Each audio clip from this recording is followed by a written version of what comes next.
আজ বানাবো পুরো জিভে জল আনা দেশের মতন ঝালমুড়ি মাখা। হ্যাঁ, ইচ্ছা হচ্ছিল একটু ঝালমুড়ি মাখা খেতে। আর তার জন্য ব্যাস সমস্ত কিছু নিয়ে বসে পড়লাম ঝালমুড়ি মাখতে। কোনো কিছুই কিন্তু বাদ দিইনি। কাসুন্দি, আমতেল, শসা, টমেটো, পেঁয়াজ, বাদাম, চানাচুর কিছুই বাদ পড়েনি। আর সাথে কিন্তু চাট মশলাও দিয়েছিলাম।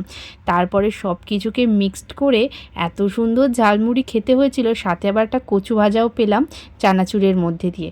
যখন মাখাচ্ছিলাম তখন তো জিভে জল আসছিলই, এখন ভিডিওটা এডিট করতে বসে এখনও জিভে জল আসছে। মুড়ি ভাজার সময় দুটো শুকনো লঙ্কাও দিয়ে দিয়েছিলাম, সেটা একটু ভাজা ভাজা হওয়াতে মুড়ির সাথে বেশ দারুণ করে মাখিয়ে নিলাম। মাখা শেষ হওয়ার আগেই হাত চলে আসছিল সব দিক থেকে খাওয়ার জন্য। আর সাথে ছিল চিকেন ফ্রাই। ব্যাস সমস্ত কিছু দিয়ে সন্ধ্যার টিফিনটা তো দুর্দান্ত ছিল।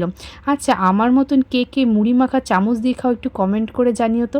আমি এত বড় হয়ে গেছি এখনও হাত দিয়ে মুড়ি মাখা খেতে পারি।